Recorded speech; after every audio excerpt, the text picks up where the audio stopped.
oleme Barcelonas aastal 2019 ja siin toimub Mobile World Congress.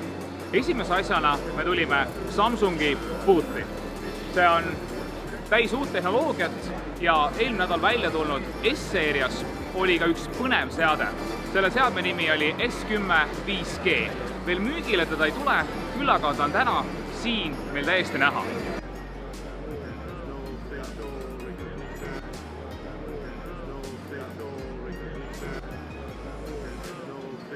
S10 5G vahe on see, et ta on natukene suurema ekraaniga kui S10+, ta on natuke suurema akuga, ta on igast eest natuke parem ja tal on isegi üks sensor siin taga lisaks. Mida see üks lisasensor siis teeb? Kui tavaline S10+ on võimeline salvestama videot ja fotot väga kenasti, aga tavaline S10+ on võimeline ka salvestama pilti nii, et taust jääks uduseks, siis S10 5G on võimekus seda sama tegevust teha videos. Vaatame, kuidas see töötab.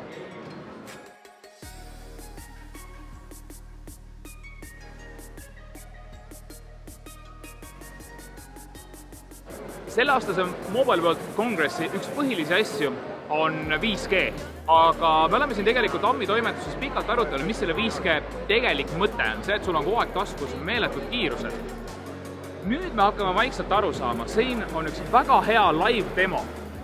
Näidatakse pesapalli ja selles pesapalli demos saad sa reaalajas muuta kaamerate asukohti ja võib-olla on tegemist tõepoolest tuleviku meelelahutusega, kuidas tulevikus me kõik sporti vaatame. Et see ei ole enam üks konstantne pilt, mida meile miksitakse, vaid me oleme ise selle sees ja valime ise positsiooni, asukoha ja võib-olla ka oma lemmikmängija, keda me tahame vaadata. Võib-olla, jäta kommentaar alla, kas sina arvad, et see võiks olla tulevik, kuidas inimesed vaatavad sporti?